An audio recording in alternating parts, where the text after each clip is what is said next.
Hello everyone, welcome back to my channel light camera Rishta. আজ 20 April রবিবার, সকাল এখন 9:30। বেরিয়েছিলাম বাজারে যাব বলে, তবে এই সুন্দর দৃশ্যটা দেখে থমকে দাঁড়িয়ে গেলাম। এত সুন্দর লাগছিল আজকের পরিবেশটাকে। পুকুর, হাঁস, কলা গাছ, চারিদিকটা কেবল নীল আর সবুজ দিয়ে ঘেরা। আমি যেহেতু দুর্গাপুরের মেয়ে, অতএব ওখানে তো আর পুকুর নেই, সুতরাং এই পরিবেশ আর দৃশ্যগুলো দু চোখ ভরে উপভোগ করি, জানো তো।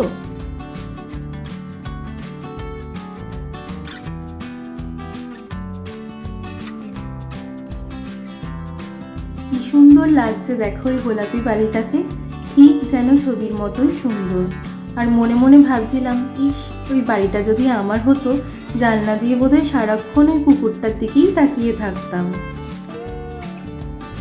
কাল রাতেই যেহেতু বাজার করে এনেছিলাম, তাই আর আজকে সবজির দিকে যাব না। আজ আনবো একটু মাছ আর মাংস।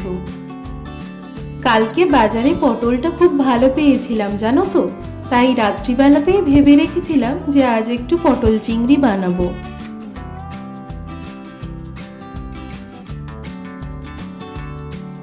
এই দেখো, কালকে যে সেই বড় ঠাকুরের পুজোর প্রসাদ খেতে এসেছিলাম না, সেখানেরই সব ডেকোরেটার্সের বাসনপত্র আজকে আবার চলে যাচ্ছে।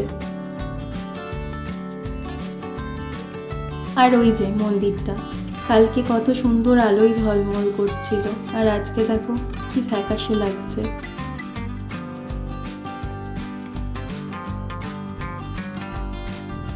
যাই হোক, চলো মাছটা নিয়ে নিই।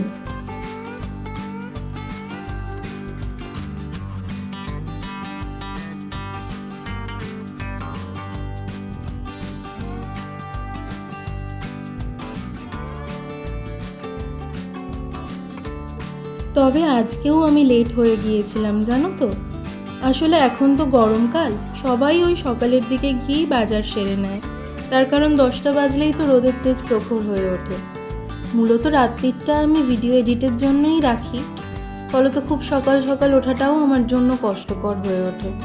যাই হোক, কাকুর কাছে তো চিংড়ি শেষ হয়ে গিয়েছিল। কাকু আবার পাশের একটা কাকুর কাছ থেকে আমাকে চিংড়ি মাছ এনে দিল।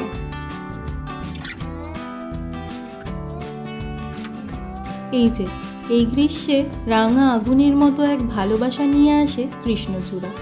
গরমের দাপট যতই বাড়ুক না কেন, কৃষ্ণচূড়ার লাল আগুনের রং যেন প্রকৃতিরই এক প্রেমের ঘোষণা। শহরের হাজার ব্যস্ততা সত্ত্বেও এই ফুল যেন চারপাশের একঘেয়েমি একেবারে মুছে দিয়ে নিয়ে আসে রঙের উৎসব।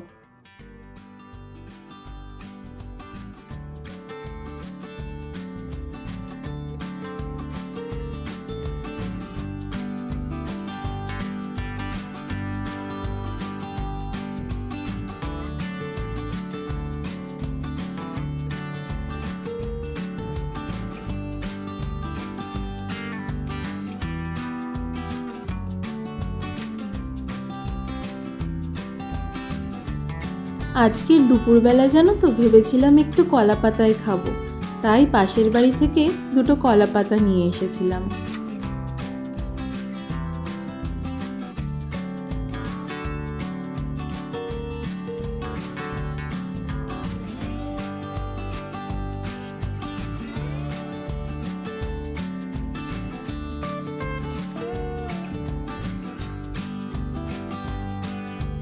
এরপর বাড়িতে এসেই করে নিয়েছিলাম ব্রেকফাস্ট, আর আজকের ব্রেকফাস্টে ছিল চিড়ে, দই আর কলা। এই গরমে সকালের আদর্শ খাবার। চিড়ে মূলত ভালো কার্বোহাইড্রেটের উৎস, যা দ্রুত শক্তি দেয়। সকালে খেলে সারাদিনের জন্য এনার্জি পাওয়া যায়। চিড়ে ও দই দুটোই কম ক্যালোরিযুক্ত, কিন্তু পেট ভরায় বেশ ভালোভাবেই। ব্রেকফাস্ট করে নিয়েই চলে এসেছিলাম চিকেনটাকে ম্যারিনেট করার জন্য।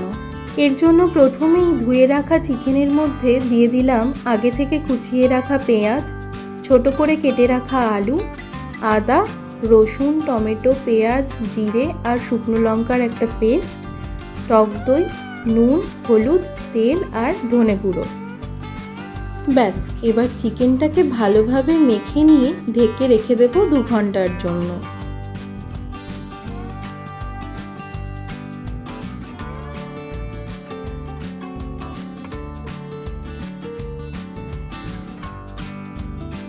এরপর চিংড়ির মাথা আর শিরাটা বার করে নিয়ে ভালোভাবে পরিষ্কার করে নিয়েছিলাম।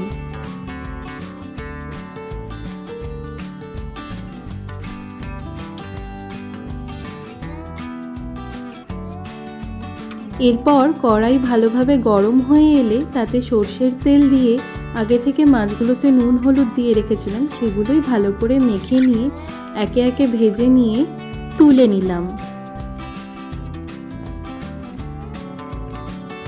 এরপর ওই তেলেই আলু আর পটলগুলোকে ভালোভাবে ভেজে নিলাম। কড়াইতে তেল দিয়ে দিয়েছিলাম চিনি আর ফোড়নে দিয়েছিলাম জিরে, তেজপাতা আর শুকনো লঙ্কা। ফোড়ন একটু ভাজা ভাজা হয়ে এলেই দিয়েছিলাম আদা, টমেটো, জিরে আর শুকনো লঙ্কার একটা পেস্ট। মশলাটা কষানোর সময় দিয়েছিলাম নুন আর হলুদ।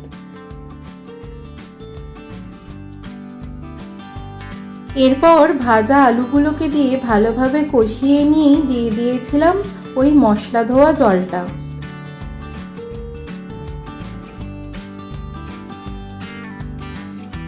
আলু ভালোভাবে সেদ্ধ হয়ে এলেই দিয়েছিলাম ভেজে রাখা পটল আর চিংড়ি মাছ।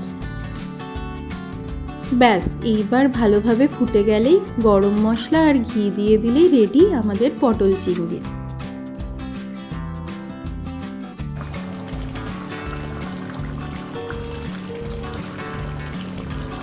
এইবার বানাবো পুদিনা চিকেন। এই দেখো, মাংসটা 2 ঘন্টা ম্যারিনেট করে রাখায় অনেকটা জল ছেড়ে দিয়েছিল।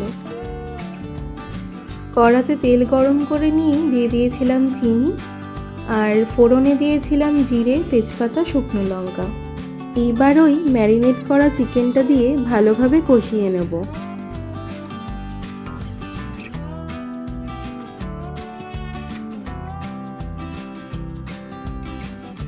এরপর আধ ঘন্টা মতো ঢেকে রেখেছিলাম আর অনেকটা জল বেরিয়েছিল জানো তো। দিয়েছিলাম 3-4টে মতো চেরা কাঁচা লঙ্কা।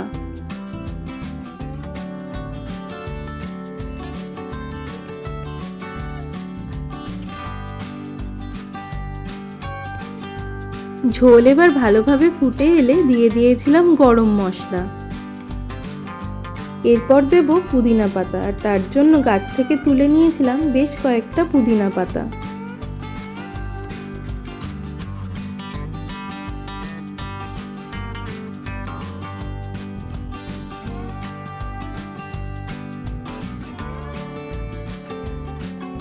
ব্যাস, এবার ওই পুদিনা পাতাগুলোকে ভালো করে কুচি করে দিয়ে নিলেই রেডি পুদিনা চিকেন।